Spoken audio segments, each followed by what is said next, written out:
Gen Z, help me understand this. Now you guys are micro retiring. I mean, are you serious? Every time I turn around, you guys are coming up with a new trend that keeps your asses out of the workplace. First, we had quiet quitting, and now micro retiring. I mean, if having an excuse not to work was an Olympic sport, y'all would win the damn gold medal. I mean, you would be the intercontinental champion. But I have a question. What the hell are you retiring from? I mean, you are in your 20s. You don't even have a career to retire from. This is the time when you should be working the most. This is the time when you should be grinding. This is the time where you're going to have extra side hustles. This is the time where you build the foundation for everything that's to come in your 30s, 40s, 50s, and even 60s. This is not the time to take a damn sabbatical. And you want to know why? Because in your 20s is when you have the most amount of energy. Trust me, you will never, ever have the same amount of energy that you have now. But instead of putting that energy into building your career, you're going to go to Bali and find yourself?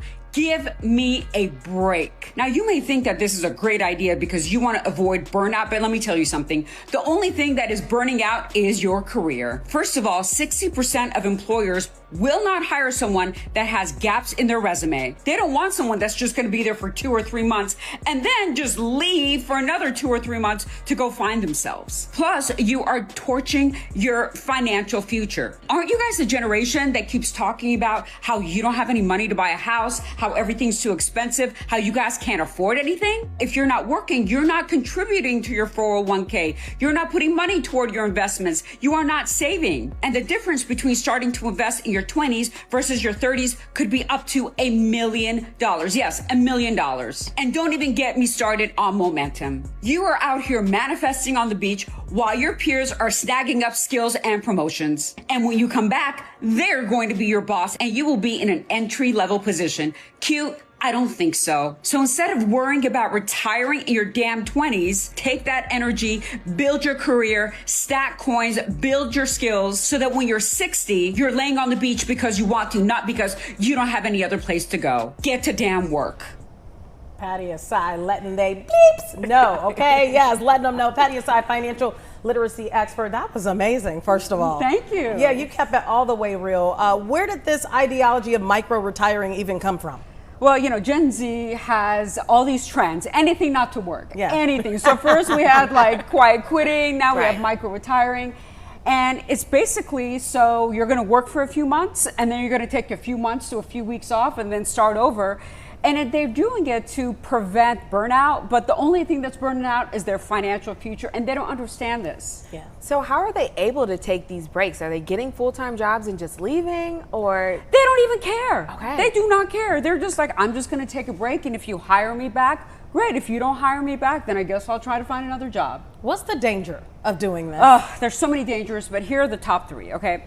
The first is you are screwing up your financial future because Gen Z is the biggest generation complaining about, I don't have any money, I can't afford to buy a house. Well, guess what? If you're not working, you're not making money, right? That's the math here. And they're not only hurting their present finances, but their future, because if you don't earn an income, you don't contribute to your 401k, to your savings, to your retirement. So they better get real comfortable with these hostels that they're staying in, because that's where they're gonna be living when they retire. I'm serious. I love it. So let's talk about this. What should they be doing? What's the best track for someone that, let's say they're watching and they are 20, 21, 22, and they're trying to figure it out? What is the best thing to do to build up for your financial future? Well, first of all, don't quit after a few months, okay? 60% of employers will not hire you if you have gaps in your resume and you don't have a good excuse for it. And like hashtag van life is not a great excuse, okay? So you're not gonna get hired. And also another thing I wanna mention, which is important, you're not moving up the career ladder, because while you're finding yourself on the beach, right, your peers, they're getting promoted, they're getting noticed, they're gonna be your boss. So instead of taking all this time off for nothing, work your butt off. I went to law school in Chicago. I had a full-time job and 2 side hustles and was going to law school full-time in my 20s, right? That is the time when you have the most amount of energy. Am I right? Right? You will never have that much energy. So build the foundation now so you actually have a future you can retire from. Because right now you're just not working. It's not even retirement. Yeah. So what's your thoughts on, I know a lot of the times people work a job, but then they move after like 2 years because that's how you get bigger raises and you're making more money. What's your thoughts on that? Is that the same concept, or are you okay with that? That is not the same concept, because A, you're not going to have gaps in your resume. That's the most important thing. And B, if they ask you, well, why do you want to leave your other job, or why did you leave your other job? You can always say for better opportunities, for better pay. That's a legitimate reason to leave a job, not to go find yourself on the beach. You know, Patty, a lot of people now talk about retirement, what retirement will look like in 20 years. What can someone do? And that's a short time, right? What can people do now to really start preparing for the day when maybe they do want to take a micro break, micro retirement? Correct. What you need to do is you need to invest in your retirement as much as possible. Put all the money that you can in your retirement, because a 10-year gap in your retirement between starting if you're 25 versus 35, that's $700,000 that you could be losing out on. So start investing in your retirement now as much as you can. So people that are experiencing burnout, is there other alternatives that you suggest rather than just quitting? Yes, take a yoga class, do meditation, take the weekends, chill out at home, go to the beach. There's so many things you can do on your time off to relax. Trust me, I need to relax too. Everybody does. But the way to do it is not to quit your job. What made you come up with those videos? Because to be honest with you, I think that's part of the problem in our world. A lot of times people don't, they're not really receptive to realism and people being real. What made you come up with those videos to begin with? Because I think that the young people are struggling and no one is telling it like it is, because we're so afraid of hurting people's feelings. Oh my gosh, it's not a safe space. But they don't understand that they're going to end up broke. And that's the most unsafe space you could possibly be. How have your videos been received online so far? Are you growing a following? Well, yeah, I have 1 million followers on TikTok, which is following. Yes, yes. Right. So which is really, really great. And you know, you're gonna have your naysayers. Like someone was like, "Well, I don't believe this because what if I get hit by a bus tomorrow?" And I said, "The percentage, right?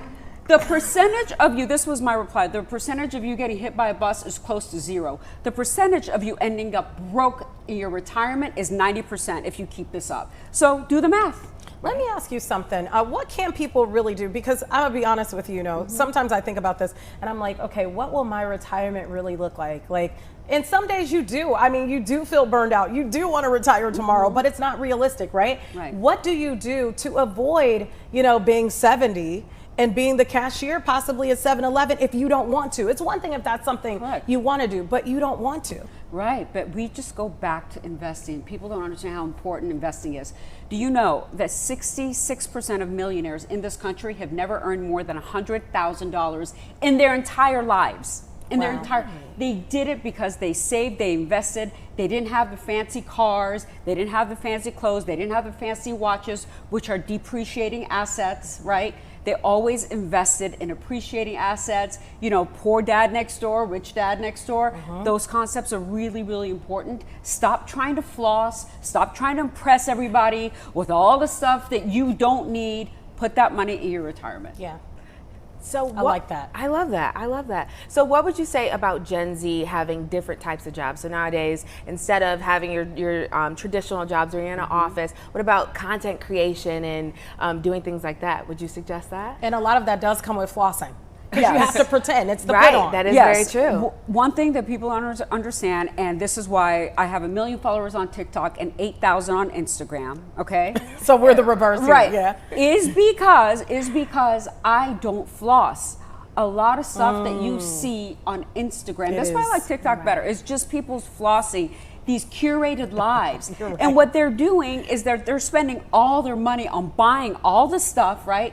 To act like they're rich, but they are broke as a joke. I mean, how many times you were talking about the housewives? Are these housewives broke? Renting a house, cars, financial troubles, going to jail, right? Yeah. Because they don't have any money, because it's all a show. And people watch that and they aspire to be that, but it's just fake. If you have something to tell somebody right now, maybe they have $20,000, $30,000 to spare, what would you tell them to invest in right now? Most important things to invest are ETFs and index funds, okay? Those are a pool of diversified funds that are never gonna go to zero. Forget about the Google, the Tesla, the hot stocks. They can go to zero at any given time. Put that money in ETFs and index funds and buy every single month. Just set it up automatically for it to buy X amount of dollars every single month. You set it, forget it until retirement. And for the younger generations, is there a certain amount of money that you should be putting in, or can you just put in $10 every time you make a check? Just put in anything that you can, but let me just give you the math. If you put in $100, I'm sorry, every single month in your 20s, by the time you retire, you'll have $1 million. $1 million, okay? If you start at 35, though, in your 30s, you'll have $300,000. So whatever you can contribute, start doing it now. Doesn't matter. It adds up. Compound interest. It's interesting that you say that, because my husband and I have a friend, and his theory is, rather than going to Starbucks every day and spending $20, he takes $20 to $30 every day and he puts it into the ETF, like you said. He has it automatically coming out every week in a lump sum to avoid, becoming 70, 60 years old with no money. Yeah, those daily Starbucks runs, they add up. The $15 lunches, $20 lunches, they add up. $6,000 people spend on average on eating out lunch a year. $3,000 on Starbucks and coffee. Yeah, if you took that and you just started investing that money, you will be surprised how much money you have at retirement. Yeah, I'm not going to get that chai latte. I was gonna say, are there any like daily hacks that you can recommend to no Gen Z? Starbucks at all. Make your coffee at home. Take your lunch. Those are huge. Those are two biggest things. And do not order delivery. Go pick it up. Stop being lazy. Get out of bed. Walk. Because when you when you order delivery, you pay 91% more. That's almost double the cost of what it would be if you went to pick it up. Stop being lazy. Get your butt up. You can walk at Chicago.